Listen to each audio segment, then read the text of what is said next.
Seenichi kan jalqabu bara 2014 bara kana keessa. Bara 2014 kana keessa waggaa 25 faagoo kanan jalqabu yoo ta'u, yeroo ammaa kana dargaggeessa hojii muraasa hojjetuudhaan jireenya koo keessatti qormaata hedduudhaaf baay'ee makaraa qabu daddabarseera. Namoota hedduudhaan gargaarsa argadheetan guyyaa hadhaa yookaan immoo waggaa 25 faagoo kanan kabajadhe. Jireenyi dhalli namaa inni dhumaa dhandhameera jedhanu hundi kan naaf hin qabu. Rakkadhee beela'ee utuu nyaatiin buleera. Mana namaa dhaqee nyaatallee kadhadhee nama naa kennu dhabnaan guyyaa lama walitti aansee bishaaniinis buleera.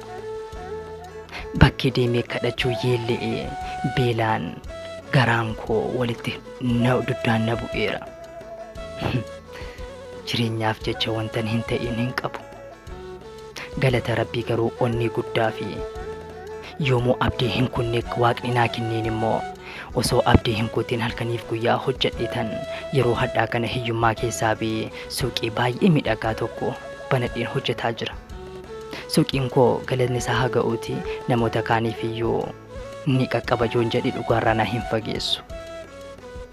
Haa ta'u malee immoo qobummaan guyyaadhaa gara guyyaatti natti hammaataa deemu. Maatiin koo yennaa na bira dhabanii namoonni fira isaanii yennaa dubbisan yennaa wal qabatanii bilbilanii nagaadhaa waliin jedhan ana garuu inaaffaadhaan yookaan immoo yaadaan yibbadeetan of waada. Fira hin qabu. Qobaa koo yookaan immoo akka nama aantee hin qabaanne yookaan qomoo hin qabaanne nama ekeleeti yookaan kan ebeluuti jedhee himadhu hin qabu. Haa ta'u malee guyyaa keessa garuu wanti ani hin eegne waaqni naa kenne intala baay'ee miidhagdu kan fuullisii yeroo ilaalan aduu yookaan ji'a galgalaa fakkaattu. Bakka baay'eedha kan isiin miidhagdu. Jireenya koo keessattanis kennaa waaqaati jedheetan simadheen. Maqaanis Feruuzaa jedhamti. Feruuzaanii maqaasii haa ta'u malee garuu an kiyyaa jedhee waamaan.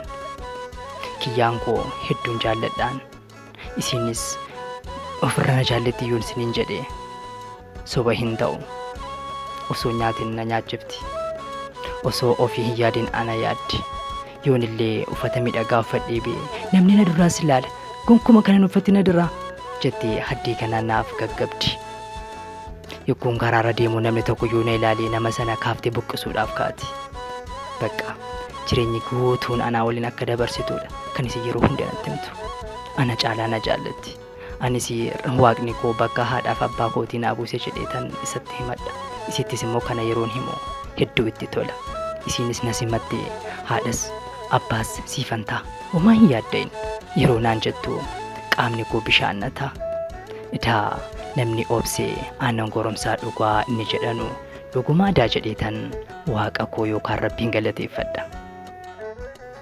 Sanaa booda otoo jennu maatii dhokattee dhuftee mana koo ni bultee waliin jireenya gaarii dabarsina. Isiin fageenyarra haa jiraattu malee yookaan immoo mana koorraa baay'ee fagaattu malee ani immoo isiin yeroo garagaraatti yogguun yaamuun osoo womaa hin mamin mamii tokkoon galiin dhuftee na bira bultee deemti. Ji'a sadiis, ji'a tokkos, torbees guyyaa lamas dhuftee bultee deemti. Hojiin deemaa jettee abbaadhaan.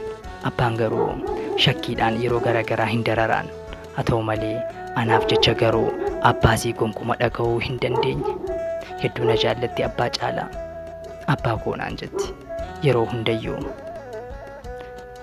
Boonaa koo yeroo naan jettu lapheen koo na caba. Achis yeroo deemtu fageenya siin naa deemtu yoon bilbila jalaa hin kaasin sagal bilbiltee maal taateeti boonaa koo qalbii kee waa biraa yaadeemoo yeroo naan jettu hagam akkana jaallattuudha kan natti mul'atu. Sanaan booda osoo hin eegin guyyaa tokko maatii eeyyam hojii naqaara jettee eeyyamsiistee gara koo dhuftee guyyaa lamman tokko bultee deemte. Nus osoo hin eegin miirri dargaggummaa nu fudhattee waa biraa keessa seenne. Qophaa keenya mana keessa teenyaan inni sadaffaan egaa seexanaa jedhama mitiire dogongorree waan addunyaa kanarratti argee hin beekne waliinis dhandhamne hedduu walitti gammanne. Isiinis yeroo jalqabaatiif dhiiraa wajjin akka ciifti na yeroo natti himtu anis yeroon argu amanuu hin dandeenye. Takkaa nama tokko agartee hin beektu. Kanaan immoo hedduun amaneen baay'een jaalladheen. Yeroo hadhaa kana jaalallee hin jiru. Namoonni tokko dubartoonni hin jiranuu kan jedhanu isiin immoo jecha kanan cabsitee na agarsiifte. Anis baay'ee gammadeen kaadhimaa koo umurii guutuu godhadheetan isii abdadde waaqattis himadhe. Isiin egaa yeroo hunda walii wajjin jiraannas jedhee gaafii yeroo garaagaraa adda adda gaggaafannaan isiin garuu jecha abbaa kootiin eegaa naan jetti.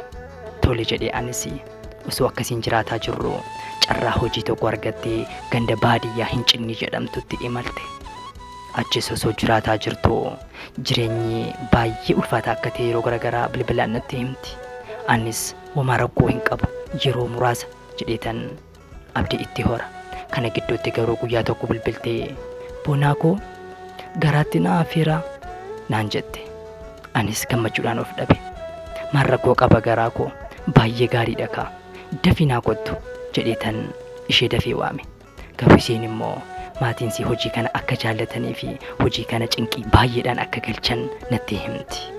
Anis hojii kana ji'a 3 hojjedhuuti ji'a 3 booda dafeetii na bira kottuu jedheetan waadaa galchisiiseen. Isiinis kana abdattee ji'a 3 booda na bira dhufuuf waadaa galtee osoo akkasiin jiraataa jirru maqaa mucaasii kana immoo Sifan jettee moggaaste. Sifan kan jetteef immoo ansi'ii fi jechuusiiti.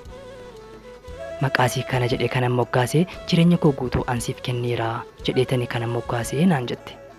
Anis maqaa mucaasii kan mucaa keenyaa kana Sifan yeroo isin jettu hedduun gammade. Halkan bilbilee Sifanii naa dubbisiin jedha.